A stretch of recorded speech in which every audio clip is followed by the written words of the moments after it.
Let's Talk with Keith Spera is underwritten by the New Orleans Jazz and Heritage Foundation.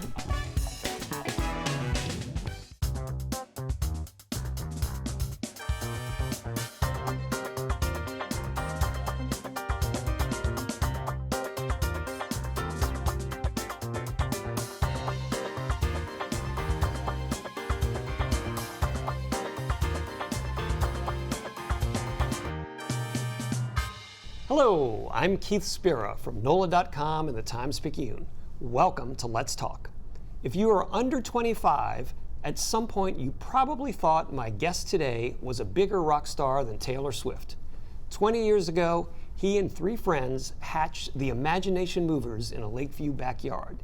Each week on their Disney Channel TV show, they solved idea emergencies while banging out original songs. The show ended in 2013, but the Movers are still making music. Their song, Watermelon Meow Meow, has topped 10 million streams, and their 11th album, Blue Skies, comes out in 2024.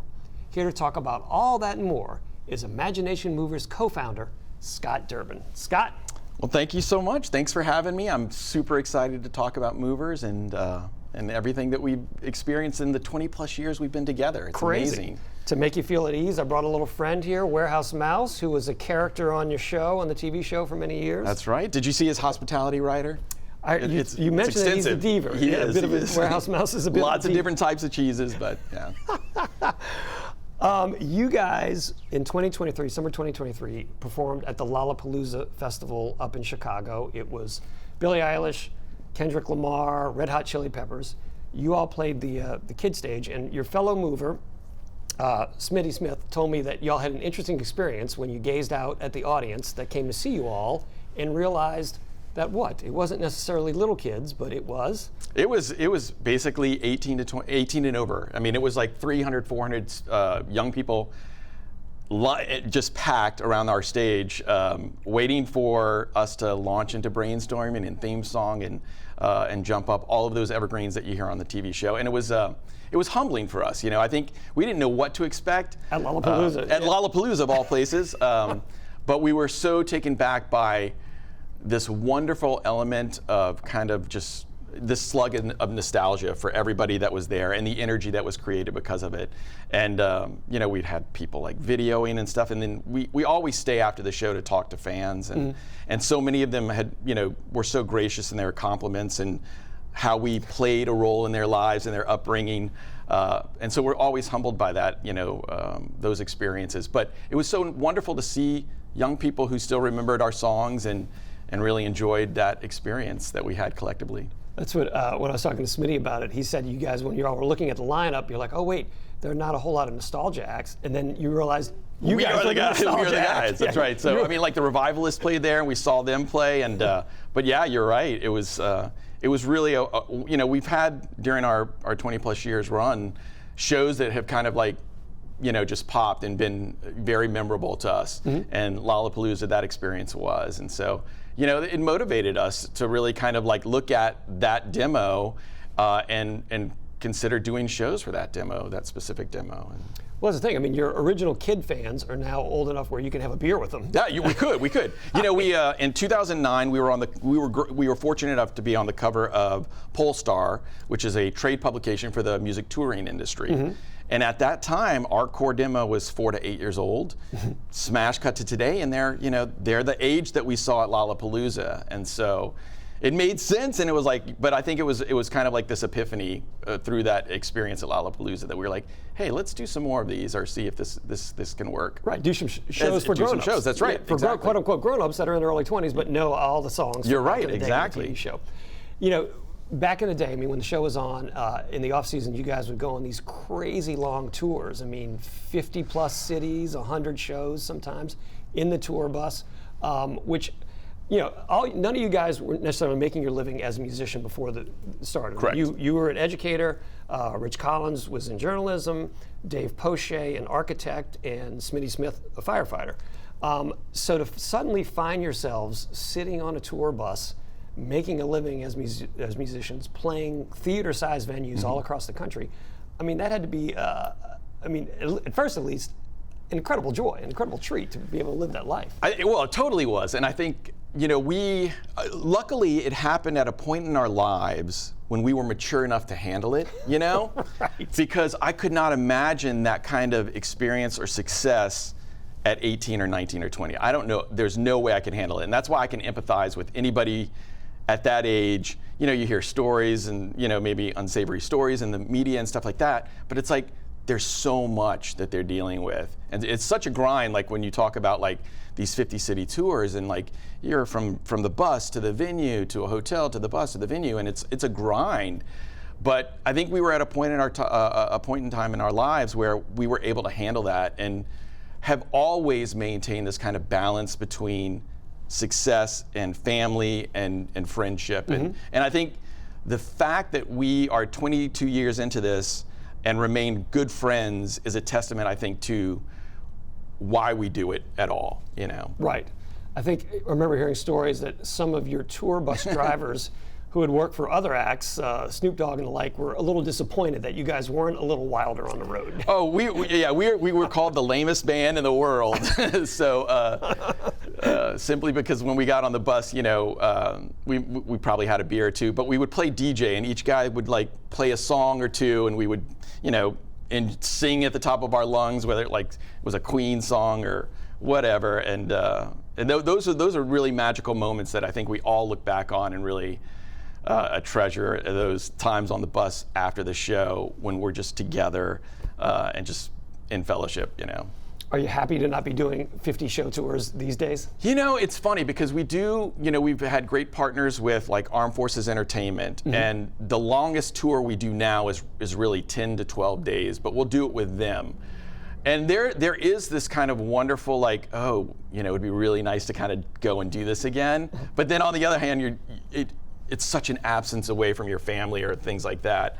But I don't think any one of us would have a problem doing it one more time, like just let's do it, rally the troops. Get back on the bus. Exactly, let's go. With the Armed Services Group, they've sent you guys all over the world to perform. Did you go to Dubai or something? So yeah, we've gone to Bahrain. Yeah, we've gone to Asia, like Japan. We have one coming up that we're going to be going to Korea and Singapore. We've been all through Europe, the UK, Rhoda, Spain, Italy, the Netherlands. We've been very fortunate to be able to see the world because of this idea that happened in the backyard of a Lakeview neighborhood. So it's incredible. If you're just tuning in, my guest today is Scott Durbin from the Imagination Movers. Originally the concept of the band was to play songs for kids that sent a good message, instructional message, but also songs that had melodies and beats that grown-ups could appreciate. And it seems to me that you guys have pretty much stuck to that ethos throughout the 20 years. You succeeded at that. Yeah, we are purveyors of like kind of the 3 or 4 chords and the truth, and and that's been with us since day one. We've kind of stayed true to that. I think lyrically speaking, we've always wanted to challenge our audience, and I think even with our relationship with Disney, there were times when we would bump heads, so to speak, where take Mouse for example. Mouse, yeah. There was an episode where he had a toothache, and during the writing, we were co-executive producers of the show as well, and so we would write copious amounts of notes on whatever was going on. And they came back, and we were like, "Hey, we need to call, Warehouse Mouse. He needs to be going to a veterinarian." And they were like, "Oh, that's just too expensive a word for the demo." And we're like, "Well, that's how you kind of acquire vocabulary. It's like, hey, we need to bring him to the veterinarian. What's a veterinarian? It's an animal doctor, and that's how you introduce vocabulary." So we were always one to challenge our audience, and we're pretty strong in our resolve to do so, even if that meant bumping heads with Disney on occasion. That show, you guys, every episode, it was a weekly show. You did 3 seasons on the Disney Channel, various incarnations of the Disney Channel. And every episode had 3 or 4 original songs, right? So we would have 3 evergreens and two original songs. 2 for each episode, right? 3 Correct. songs that were there all the time. That's a lot of material to write, because you did how many episodes those first couple seasons? It was 26 episodes each season. So you were having to write at least 50 new songs per season. Correct. So the first season, they used a lot of our catalog. So songs we had done with our first 3 independent releases, Good Ideas, Calling All Movers, 8 Feet. Yep. Then we were writing songs to narratives. And I mean, I still look back at it and wonder, and I'm bewildered that we were able to accomplish it, because I look back at songs that make up like Back in Blue, which was a digital release that was actually post-Disney that they released it, and it was because we wrote these wonderful songs. People need to hear them outside of watching it or streaming it. Right, yeah. And so, like, you had Robot Breakdown or Magic and all these amazing tunes that we had done, and we had recorded them essentially between shots. When they were setting up lighting, Smitty would go run and put down a guitar lick, or Rich would go do the drums, and we would go in and sing, my verse or whatever, all during these, breaks within the show. And I'm amazed at the songs we created in that kind of that work framework. But I'm so proud of it. It's like I look back and I'm like, we did that. It's like that kind of like emotional kind of like. It's like bewilderment, I guess. Well, yeah, I mean that speaks highly of the creativity that didn't come out of pressure, because, like you said, I mean, there were very long shooting days. I mean, you guys would shoot what, 12? You'd be on the set 12 hours? Or 12 to 14, easily.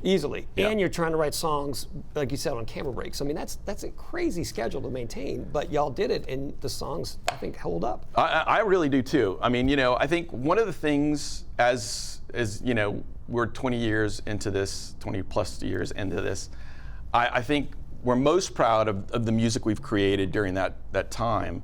We have a catalog of about 250 songs that we've been able to put together and release, and I just am amazed at some of the songs that we've done. I'll go back and I'll listen, and I think the album, this is kind of ironic, the album we're most proud of is that first release post-Disney, which is Rock-O-Matic. And some of the songs that are on that album were songs that Disney had rejected for the TV show. But that's the album I think all of us look at as sort of like, if you want this kind of primer on the Movers, that's a great one. It kind of explores like earnest, silly, it really does the kind of the gambit of what we're capable of, but they're all genuine and really sort of push the listener and challenge the listener developmentally for those that the demo is, but also is in a scope that allows the parents to like rock out as well. Well, speaking from personal experience as a parent, my kids, grew up listening to all this sort of stuff, and my wife and I very much enjoy listening to those records as well. Yeah. We still play your version of Happy Birthday every time somebody has a birthday. That's great. So, yes. If you're just tuning in, my guest today is Scott Durbin from the Imagination Movers. Now, Scott, your day job that you're doing right now is you are an assistant professor at the University of Louisiana at Lafayette and a music business professor. You teach courses in the music business. So from your vantage point now, knowing what you know about the music industry, looking back on the Movers' career, what do you wish you had known back then when all this started with the Movers that you know now? Well, I think by accident, our deal, that original deal with Disney, got better because we said no twice. You turned down Disney. Yeah, we turned down Disney. Disney came to you with a suitcase of money, and you said no. And we said no. And that was because at the time, we were going the PBS route. We had a champion at LPB, Beth Courtney, who was playing our videos already as interstitials. Louisiana Public Broadcasting, That's correct. which WLAE is part of. That is correct. And she was also head of a 5-state consortium. So our videos were about to go to 10% of the United States, and we believed at that time we would be able to parlay that into a deal where we still controlled the IP. The intellectual property. Exactly, intellectual property. So we meaning you would own what we created. What you created. Exactly. Yeah. So that was the goal. And then, of course, Katrina happened. And meanwhile, before this, Disney had come to us, but we were so tenacious in our belief that this was going to succeed that we were willing to say no to people. And I don't know if that came out as arrogant or cocky as we were coming up, but we were like, we knew in our heart of hearts this was going to be successful. Whether it was with Disney or LPB or whoever, we just knew it was going to work. And we had the wherewithal to say no to Disney twice. That was the accident that with each no, the deal became better. Right. And because of that, there were pre-existing concepts are reverted back to us post-Disney, like the suits, the name, the wobble goggles I wore, the scribble sticks. A lot of that reverted back to us. So we're in control of that. So as opposed to Disney saying, no, you can't wear blue overalls anymore because we own that. That's right. You guys actually own all that stuff. We own all that. The only thing is it's like Warehouse Mouse. We own his name. They own his image. Oh gosh, so it's do I need to take him off the side? Oh, no, not at all. Not at all. Okay. So that's a shared kind of property. But, our partners there were great. But I think to your question, I wish I would have known more about like music publishing and really getting more of those things back post Disney, because there was a time when we were doing the show, we were on a record deal, then we had a TV deal with music on it, and somewhere in between there, Disney decided not to let us fulfill our record deal and moved our new songs to soundtracks. So it was just this weird allocation, but we never moved down our deal. So had that gone through there, those sound recordings would have reverted back to us, but they didn't when it was used on the TV show. So I mean, Disney knew, obviously Disney knows how to go about doing what they need to do to protect their interests. Hats off to them, but I think those are the things that, and one of the reasons I went into music business and started learning this is to find all the ways we were maybe taken advantage of during that time. Right, things that in hindsight were not to your advantage. Had you known better, you may have done a little bit differently.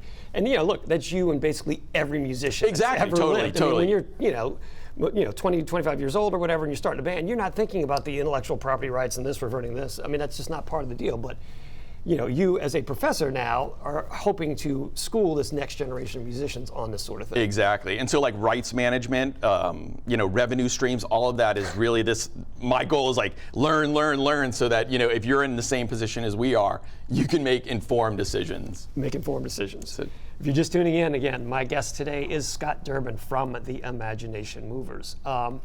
Now, you personally, as a performer, you've gone through various stages with your hair. That's correct.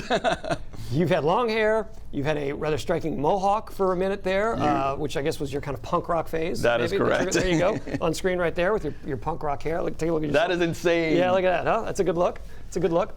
And you've also, you had an incredibly scary moment on stage in 2018. Yeah. You guys were playing, I think, in Virginia, and you suffered some sort of a brain hemorrhage on stage. Is that what happened? You were correct. I suffered a subarachnoid hemorrhage on stage. When it happened, I couldn't sing. And I'm like, and Rich and I do a lot of the leads for a lot of the songs in concert.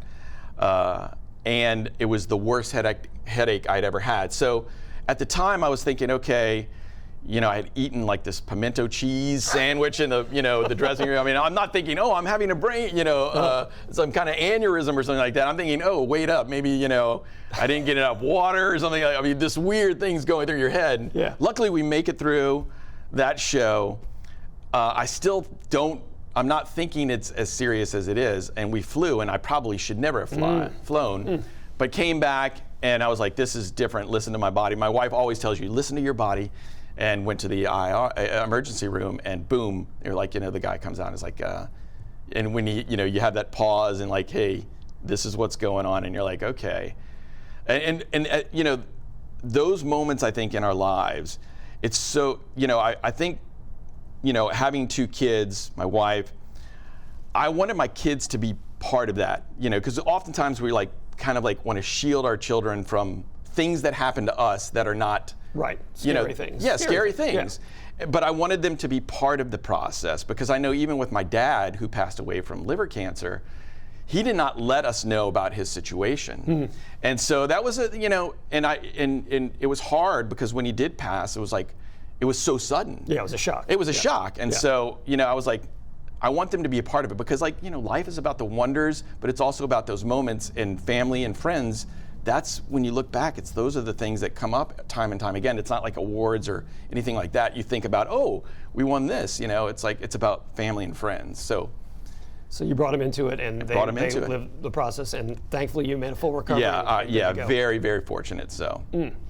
Well, it's not all about awards and milestones, but the fact that one of your songs has now been streamed 10 million times, That's something to be proud of. I mean, and if you look now, it's on Spotify. It's 18 million streams. It's 18 million streams. So oh my gosh. It's fascinating to think about music because, you know, post Disney, we don't have the visibility that, of course, we had when we were on Disney. We're still on Disney Plus. People can stream that anytime, but people like when we're post and, you know, we'll do a post and it'll go viral, certain things, because people like who remember us from the show will chime in.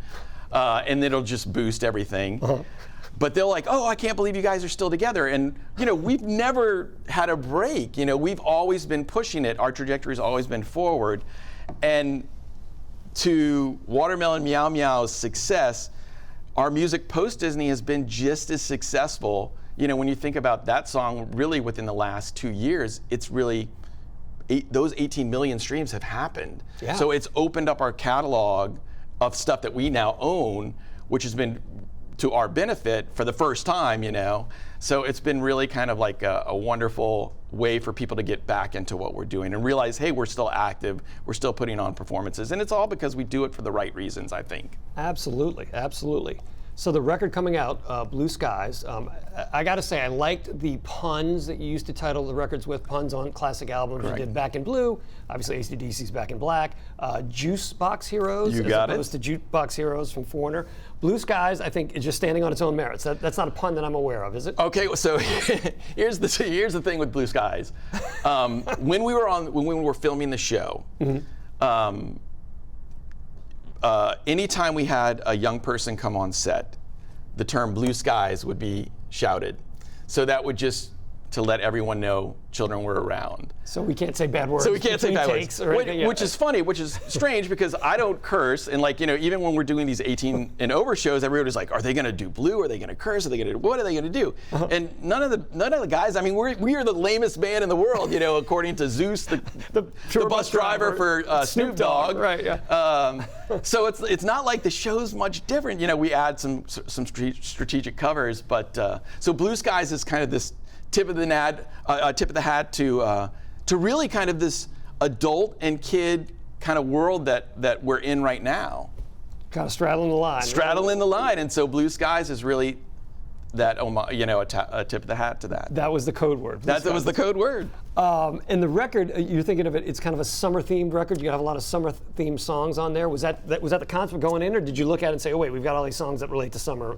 I think it was probably a combination of both. You know, we had a lot of summer songs. We have a song. The first release is Ice Cream Sandwich, which artists already started playing live. Yep. Then we'll have Field Trip. We'll have some other singles rolling out, Summer Campers. So there is that summer vibe about the album. And there's a particular song, it's the last track on the album, called Moose and Deer Country, which is a song really kind of an ode to Canada, because Canada is really our second home. We have such a great fan base. We've done multiple tours there. Even post-Disney, we did a Disney Junior Canada tour, simply because we convinced them to do it, and they did. I mean, we're always, you know, to our motto of reaching high, thinking big, working hard, having fun. We think big all the time, and it's like, all they have to do is say no, and then we'll walk away. But it's like, we're going to beg the question.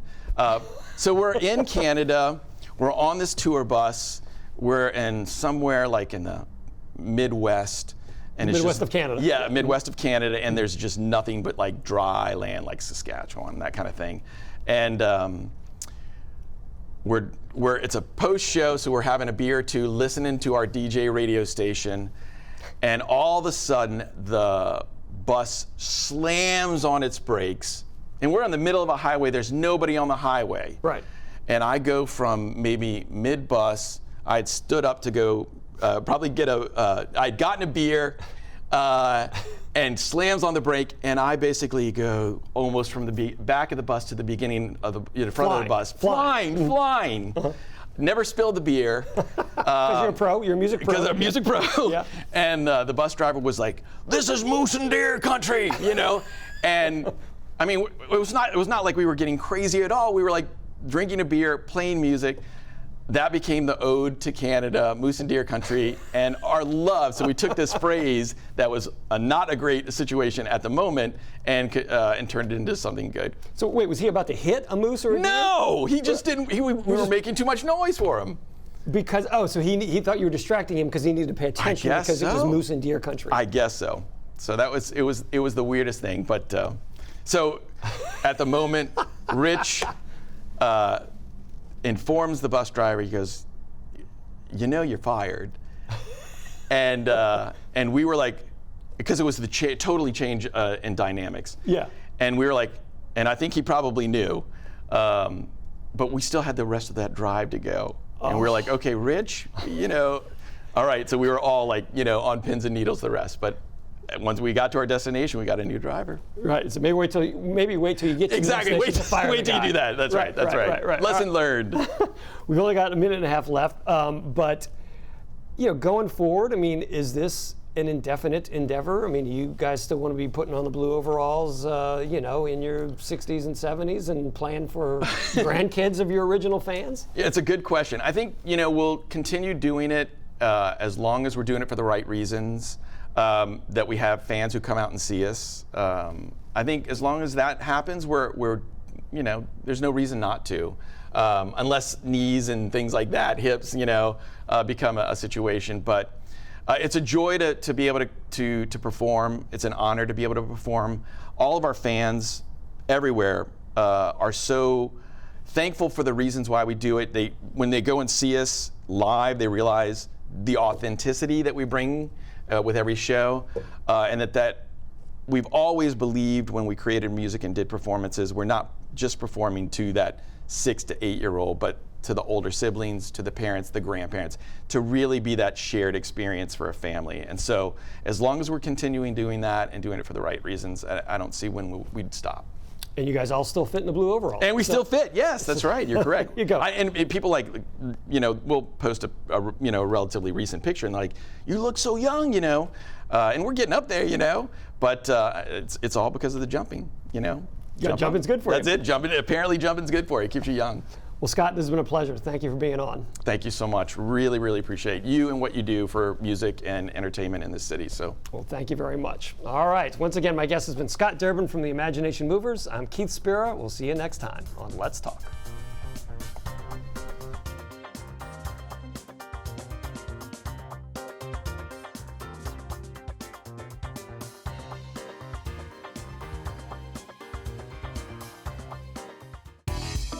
Let's Talk with Keith Spera is underwritten by the New Orleans Jazz and Heritage Foundation.